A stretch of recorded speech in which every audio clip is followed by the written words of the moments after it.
Zakweli, l'entretien de la matinale. Un plateau qui est très féminin ce matin, n'est-ce pas, Kalatoumi? On vous Oui, donne la parole oui, pour oui. la suite. Merci Yumna. Bonjour à toutes et à tous. Et ce matin, nous sommes avec Hélène Polozek, déléguée fédérale des Jeunes démocrates et conseillère départementale de Mamoudzou 3. Bonjour. Bonjour. Merci d'être avec nous. La campagne des législatives est lancée. Le MoDem, un ordre de marche pour les législatives. Avez-vous des candidats dans les deux circonscriptions? Alors tout d'abord, oui, je tiens, comme ça a été rappelé ce matin, à féliciter aussi le nombre de femmes candidates pour ces élections législatives. Il y a 2 jours, les, investitures officielles sont tombées pour Mayotte. Donc dans la circo 1, c'est la députée sortante Ramlati Ali qui a été, investie et il n'y a pas eu d'investiture dans la deuxième circonscription. Maintenant pour ce qui est des soutiens du MoDem, bien évidemment qu'on va prendre en compte, les directives nationales, mais il faut aussi rappeler que nous travaillons avec des partenaires locaux. Par exemple, pour mon élection, nous travaillons avec le Rassemblement, qui est un parti local et le Rassemblement a déjà son candidat pour les législatives. Donc on va très prochainement réunir tous les comités, mon comité, celui, des différents candidats pour, prendre une décision et choisir, qui nous allons soutenir dans la première circonscription. Dans la deuxième circonscription, nous avons bien un candidat, le président du MoDem, Daniel Martial Henry. C'est bien compliqué tout ce que vous nous dites là. Parce que, alors, vous, le MoDem, qui au niveau national, vous faites partie de cette majorité, en tout cas ce mouvement qui voudrait donner une majorité au président de la Oui, République, ensemble. C'est ça, hein, pour la majorité oui, présidentielle. Et normalement, les personnes investies devraient être inscrites comme ça à la préfecture avec cette bannière ensemble pour une majorité présidentielle. Donc, on a Ramlati Ali. Mais par contre, alors que François Bayrou est le vice-président de ce groupement au niveau national, au niveau de Mayotte, Daniel Martial Henry n'a pas eu cette investiture. oui, et on nous a fait remonter un problème de parité, mais bon, c'est pas nous, on se formalise pas, d'investiture ou pas, on nous laisse la possibilité d'avoir notre candidature dans la deuxième circonscription. On va prendre cette possibilité. Maintenant, ce que je disais, c'est qu'on a l'habitude de travailler avec des partenaires. En politique, on travaille jamais seul. Pour faire avancer les choses, il faut être plusieurs, il faut s'entendre et donc c'est ce que j'ai dit pour la première circonscription, on va rassembler tous les différents partenaires et choisir un candidat à soutenir pour bien évidemment avoir un candidat qui ira dans la majorité présidentielle. Mais vous avez déjà une candidate investie. C'est ça ce que je ne comprends pas moi non plus. Dans la première circonscription, vous avez dit que vous avez Ramlati Ali qui est déjà investie et donc vous ne la soutenez pas, La si je décision n'a pas comprends encore bien. été prise. Je parlais du rassemblement, le rassemblement soutient Mohamed Mouandjié, Le rassemblement qui est Macron compatible. Macron compatible. Là où je vous disais que c'était bien compliqué tout ça. Et vous disiez tout à l'heure qu'en politique, on ne travaille jamais tout seul. On a vu pendant la campagne présidentielle, au sein du comité de soutien d'Emmanuel Macron, Amina Hariti, vous-même, et Mohamedi Madi Ouseni, d'Agir la droite constructive. Bonamani Madi Marie d'Agir avait eu l'investiture d'En Marche, du coup, pour ces élections législatives. On dit que le MoDem a fait pression pour que cette investiture soit retirée. Pourquoi? Non, absolument pas, il y a bien les 2 candidatures et il a été laissé le choix aux Mahorais de décider lequel des 2 irait, Quel Mahorais? Parce que j'ai vu le document, hein. oui, Au départ, son bien nom sûr. est dedans. Et puis ensuite, on a un autre communiqué où il n'y a pas. Quel Mahorais a décidé qu'il ne devrait pas être là? Ah non, non, je parle bien des électeurs mahorais. Le Paris laisse le choix aux électeurs mahorais de décider lequel des 2 les représenteront au sein de l'Assemblée nationale. Ça ne répond pas à ma question sur la pression que le MoDem aurait Non. fait à Paris pour qu'on retire cette investiture, pour que dans la circonscription 2, il n'y ait personne qui porte l'investiture de la majorité. Non, absolument pas. Le MoDem n'a fait aucune pression. C'est l'étiquette, enfin l'image qu'on essaye de nous mettre de méchants qui. Non, absolument pas. C'est des tractations qui ont eu lieu au niveau de Paris. Nous nous en sommes pas mêlés du tout. C'est Mais arrivé ce avouez que que c'est arrivé. c'est bizarre que on donne une investiture et puis on le retire. C'est bizarre. C'était un document de travail. S'ils ont décidé à la dernière minute de changer, c'est leur décision.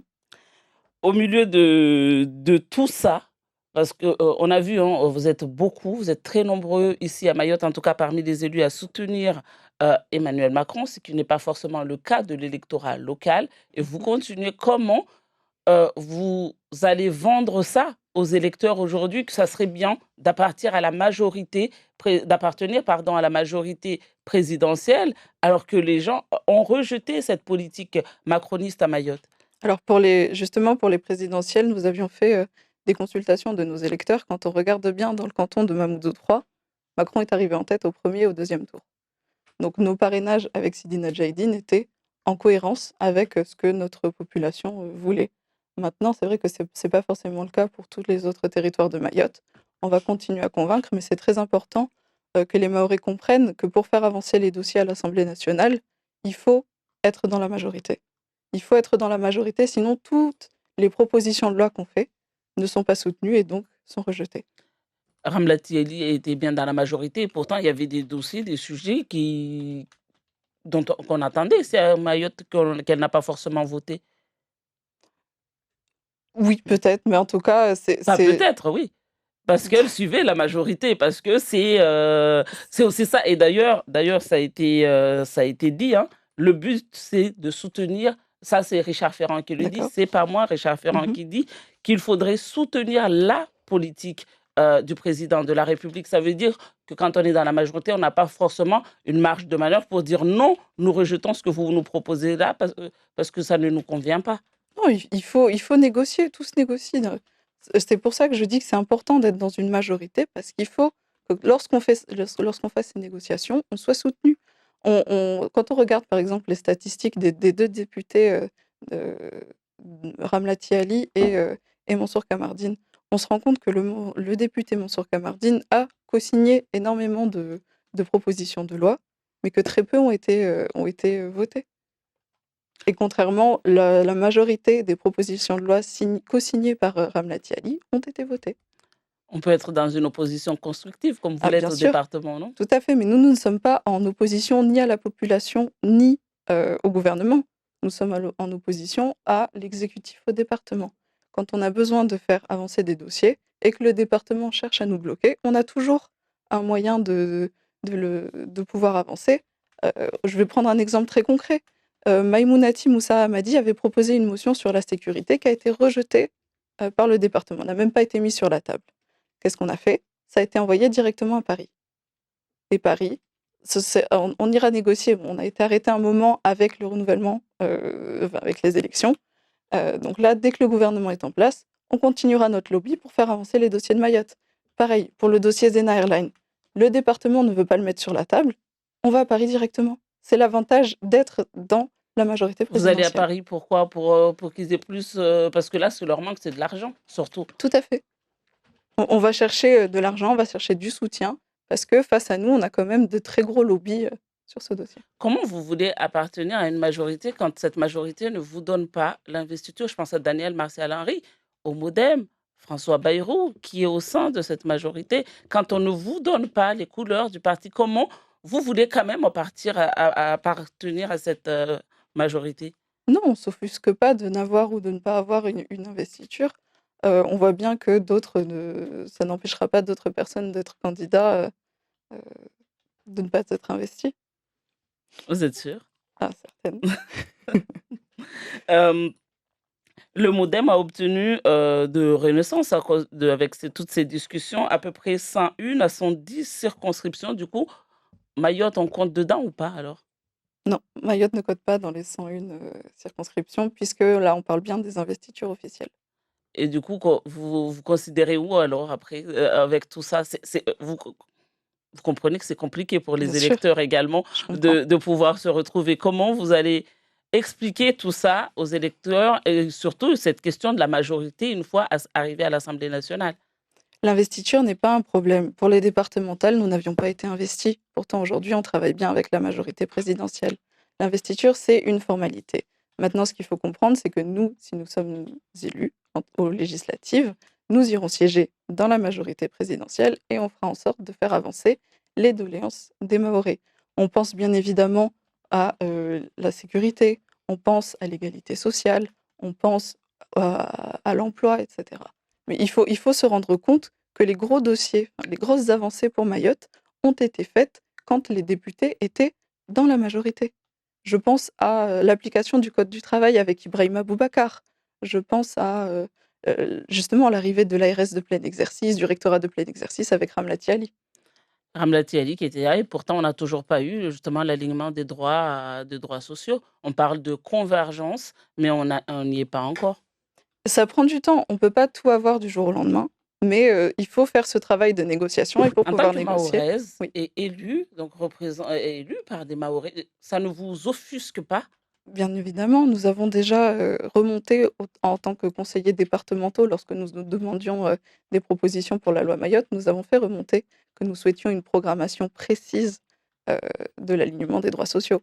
Maintenant, encore une fois, il faut prendre le cheval par les rênes et il faut aller faire le travail de négociation parce que si nous, les élus mahorais, on ne le fait pas, et si justement les parlementaires ne font pas ce lien entre les élus locaux et Paris, on n'y arrivera pas. Et justement, au sujet de la loi Mayotte, est-ce que vous pensez qu'il faudrait reprendre le dossier avec cette nouvelle majorité? Bien sûr, mais en En mettant négociant, quoi, en enlevant quoi? alors en remettant justement tout ce qui manquait. On parlait de cette programmation vers l'égalité sociale. On pense aussi peut-être à changer le titre de séjour spécifique à Mayotte. Il y a énormément de choses qui manquaient dans ce projet de loi. Et on attendra de nos députés qu'ils fassent des propositions de loi qui iront dans le sens des Mahorais. On a l'impression et on a des spécialistes de la politique qui ont résumé un peu la mandature d'Emmanuel Macron avec sa politique ultramarine, avec le ministre des Outre-mer, le dernier, Sébastien Lecornu, qui disait il a appliqué exactement à la lettre la politique voulue par Emmanuel Macron pour les Outre-mer et notamment pour Mayotte. Et on a l'impression que Mayotte n'est pas forcément dans les petits papiers de ce gouvernement et avec le rejet en plus du projet de loi Mayotte, il est fort probable, dit-on, qu'il se retrouve, Sébastien Lecornu, dans le nouveau gouvernement qui sera constitué. Vous pensez que Mayotte pourrait avoir quelque chose pour avancer parce que par rapport à la situation de l'île, Bien évidemment, vous êtes optimiste, vous, hein? toujours, toujours, il faut.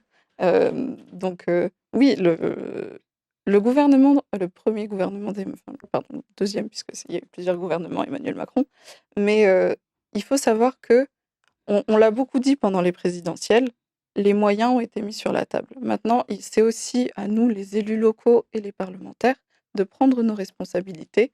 Peut-être que nous n'avons pas assez fait pour avoir ce lien avec Paris. Encore une fois, on nous accuse beaucoup, oui, Paris, Paris, Paris.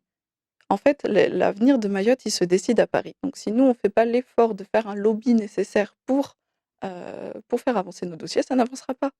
Est-ce que vous avez le lobby nécessaire? Parce que pour avoir les lobbies, ça veut dire qu'il faudrait avoir des éléments dans les différentes instances, Mhm. de pouvoir murmurer jusqu'à l'oreille du président de la République. Est-ce que vous l'avez aujourd'hui? À travers les différents partis nationaux, oui, tout à fait. Mais ça ne marche pas. Parce que depuis le temps on fait le lobby, on disait à l'époque que Mansour Kamardine, on disait qu'il avait sa tante paternelle du côté de Paris. On a vu, et pourtant, on a eu quelques avancées, mais encore une fois, on a l'impression qu'à chaque fois, Mayotte reçoit les miettes. Donc, Non. Peut-être que c'est l'impression que les gens ont. Maintenant, le lobby, ça prend du temps. Encore une fois, pour que les choses avancent, il faut du temps, il faut du courage et il faut ne pas avoir peur du travail. Si certains ont toutes les clés à Paris et ne font pas le travail, ben, c'est à la population de sanctionner. Voilà. vous êtes une toute nouvelle, toute jeune élue. Est-ce que vous êtes une élue locale, vous êtes la déléguée fédérale des jeunes démocrates. Est-ce que vous avez pu déjà tisser ces liens concrètement, ça donne quoi?